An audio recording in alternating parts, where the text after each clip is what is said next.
Hi friends, എല്ലാവർക്കും നമസ്കാരം. ഞാനിന്ന് വന്നിട്ടുള്ളത് കൂടുതൽ വൈറ്റമിനുകളും ആൻറ്റി ഓക്സിഡൻറ്റുകളും അടങ്ങിയ ഒരു സ്വീറ്റ് പൊട്ടറ്റോയുടെ റെസിപ്പിയുമായിട്ടാണ്. എന്നാൽ അതെങ്ങനെയാണ് ഉണ്ടാക്കുന്നതെന്ന് നമുക്ക് നോക്കാം. ഈ റെസിപ്പി ഉണ്ടാക്കാനായി ഞാൻ 2 സ്വീറ്റ് പൊട്ടറ്റോ എടുത്തിട്ടുണ്ട്. ഇതൊരു 450 ഗ്രാം കാണും. ഇതിൻ്റെ തൊലിയൊക്കെ കളഞ്ഞ് എടുക്കാം. നമുക്ക് ഇതുപോലെ തൊലി കളഞ്ഞെടുക്കാം. ഇവിടെ തൊലിയൊക്കെ കളഞ്ഞെടുത്തിട്ടുണ്ട്. ഇനി ഇത് കട്ട് ചെയ്തെടുക്കാം. സ്വീറ്റ് പൊട്ടറ്റോ ഇത് കട്ട് ചെയ്തെടുത്തിട്ടുണ്ട്. അതിന് നമുക്ക് ഒരു പാത്രത്തിലേക്ക് ഇട്ട് കൊടുക്കാം. പിന്നീട് ഒരു 1/2 ടീസ്പൂൺ മഞ്ഞൾ പൊടിയും ഒരു 1/2 ടീസ്പൂൺ ഉപ്പും, ഇത് വേവാൻ ആവശ്യമായ ഒരു 1/4 കപ്പ് ഒഴിച്ചാൽ മതി. ഇത് ഒഴിച്ചു കൊടുത്ത് ഒന്ന് ഇളക്കി കൊടുത്ത് സ്റ്റൗ മീത വെച്ചൊന്ന് വേവിച്ചെടുക്കണം. ഇതിനായി ഞാൻ സ്റ്റൗ മീത ഒരു പാൻ വെച്ച് കൊടുത്തിട്ടുണ്ട്. അതിലേക്ക് 1 ടേബിൾ സ്പൂൺ വെളിച്ചെണ്ണ ഒഴിച്ചു കൊടുക്കാം. എണ്ണ ചൂടായി വരുന്നുണ്ട്. അതിലേക്ക് 1 ടീസ്പൂൺ കടുക് ഇട്ട് കൊടുക്കാം. അതുപോലെ 1/2 ടീസ്പൂൺ ജീരകമാണ്, ജീരകം ഇട്ട് കൊടുക്കുന്നുണ്ട്. ഇത് 1/2 ടീസ്പൂൺ ഉഴുന്ന് പരിപ്പാണ്, അതുകൂടി ഇട്ട് കൊടുക്കുന്നുണ്ട്. എല്ലാം കൂടി ഒന്ന് പൊട്ടി വരട്ടെ. കടുകൊക്കെ പൊട്ടി വന്നിട്ടുണ്ട്. അതിലേക്ക് 2 പച്ചമുളകാണ് ചെറുതായി കട്ട് ചെയ്തെടുത്തിട്ടുള്ളതാണ്. പിന്നീട് ഇതിലേക്ക് ഞാൻ ഒരു 3-4 അല്ലി വെളുത്തുള്ളിയും ഒരു ചെറിയ കഷ്ണം ഇഞ്ചിയും നേരിയ രീതിയിൽ കട്ട് ചെയ്തിട്ട് കൊടുത്തിട്ടുണ്ട്. 2 മീഡിയം സൈസ് സവാളയാണ്, അത് ചെറുതായി കട്ട് ചെയ്തതാണ്, അതുകൂടി ഇട്ട് കൊടുക്കാം. ഇളക്കി കൊടുക്കാം. പിന്നീട് ഇത് ഉള്ളി വഴറ്റാൻ ആവശ്യമായ ഒരു 1/2 ടീസ്പൂൺ ഉപ്പിട്ട് കൊടുക്കാം. 1/2 ടീസ്പൂൺ ഞാൻ സ്വീറ്റ് പൊട്ടറ്റോ വേവിക്കുമ്പോൾ ഇട്ടിരുന്നു. അപ്പോൾ ഈ ഉള്ളിക്ക് ആവശ്യമായ ഉപ്പിട്ട് കൊടുത്തിട്ടുണ്ട്. ഇതിവിടെ ചെറുതായി ഒന്ന് വഴന്ന് വന്നിട്ടുണ്ട്. ഇനി നമുക്ക് പൊടികളിട്ട് കൊടുക്കാം. പൊടികളിട്ട് കൊടുക്കുമ്പോൾ തീ കുറച്ച് കൊടുക്കാം. ഒരു 1/4 ടീസ്പൂൺ മഞ്ഞൾ പൊടിയാണ്. ഞാനിത് വേവിക്കുമ്പോൾ സ്വീറ്റ് പൊട്ടറ്റോ വേവിക്കുമ്പോൾ മഞ്ഞൾ ഇട്ടിട്ടാണ് വേവിച്ചെടുത്തിട്ടുള്ളത്. അതുകൊണ്ട് ഇത് 1/4 ടീസ്പൂൺ മതിയാകും.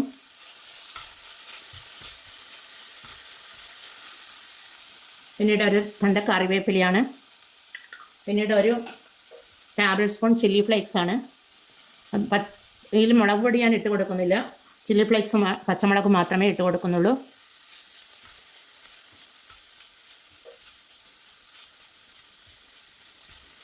ഇന്ന് നല്ലതുപോലെ ഒന്ന് വഴന്ന് വരട്ടെ. ഇതിൻ്റെ പച്ചമണമൊക്കെ ഒന്ന് പോയി കിട്ടണം.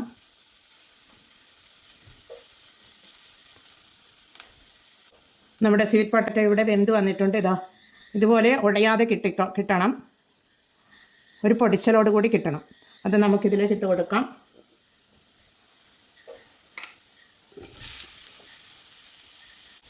ഈ ഉള്ളിയും മസാലയും ഈ പൊട്ടറ്റോയിൽ പിടിച്ച് കിട്ടുന്ന വിധത്തിൽ ഒന്ന് ഇളക്കി കൊടുക്കാം.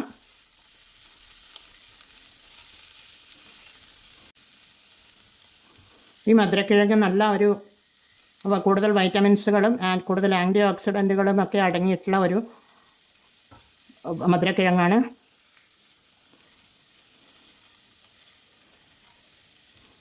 ഇതിൻ്റെ ഉപ്പൊന്ന് നമുക്ക് ചെക്ക് ചെയ്യാം. ഒരു 1/4 ടീസ്പൂൺ കൂടി ഉപ്പിട്ട് കൊടുക്കുന്നുണ്ട്. കുറച്ച് ഉപ്പ് കുറവുണ്ട്. പിന്നീട് ഒരു ശകലം ഒരു 2 ടേബിൾ സ്പൂൺ വെള്ളം ഒഴിച്ചു കൊടുക്കാം.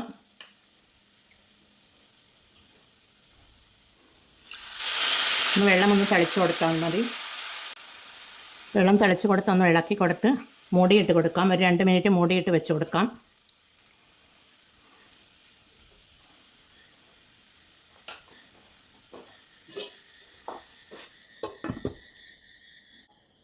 പിന്നീട് നമുക്കിതിലേക്ക് ഒരു 1/4 കപ്പ് തേങ്ങ ചിരകിയത് ചേർത്ത് കൊടുക്കണം.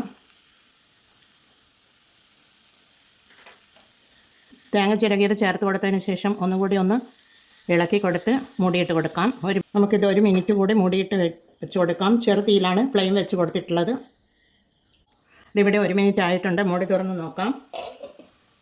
ഇനി ഇതിലേക്ക് കുറച്ച് മല്ലിയിലയാണ്, കുറച്ചേ ഉണ്ടായിരുന്നുള്ളൂ, അത് ഇട്ട് കൊടുക്കുന്നുണ്ട്. ഇട്ട് കൊടുത്തൊന്ന് ഇളക്കി കൊടുക്കാം. ഇതിവിടെ നല്ല രീതിയിൽ ഫ്രൈ ആയി വന്നിട്ടുണ്ട്, റോസ്റ്റായി വന്നിട്ടുണ്ട്. നല്ല അടിപൊളി ടേസ്റ്റോട് കൂടിയിട്ടുള്ള സ്വീറ്റ് പൊട്ടറ്റോ റോസ്റ്റ് ഇവിടെ റെഡിയാണ്. നമുക്കിതൊന്ന് ടേസ്റ്റ് ചെയ്ത് നോക്കാം.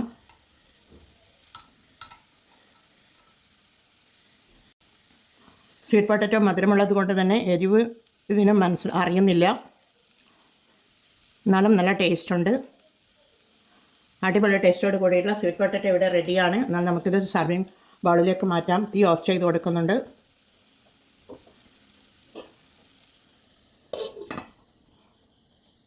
നല്ല ടേസ്റ്റി സ്വീറ്റ് പൊട്ടറ്റോ റോസ്റ്റ് ഇവിടെ ഞാനൊരു സർവിങ് പ്ലേറ്റിലേക്ക് മാറ്റിയെടുത്തിട്ടുണ്ട്.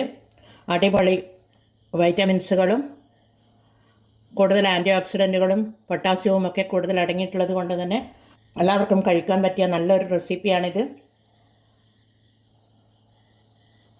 എല്ലാവരും ഇതുപോലെ ഉണ്ടാക്കി നോക്കുമെന്ന്.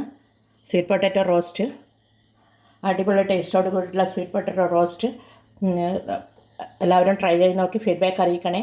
കമൻറ്റും സബ്സ്ക്രൈബും ചെയ്ത് സപ്പോർട്ട് ചെയ്യണേ. സബ്സ്ക്രൈബ് ചെയ്യാതെ കാണുന്ന കൂട്ടുകാരുണ്ടെങ്കിൽ ഒന്ന് സബ്സ്ക്രൈബ് ചെയ്യണേ കൂട്ടുകാരെ. അടുത്ത വീഡിയോയുമായി വരുന്നത് വരെ എല്ലാവർക്കും താങ്ക് യു ഫോർ വാച്ചിങ്.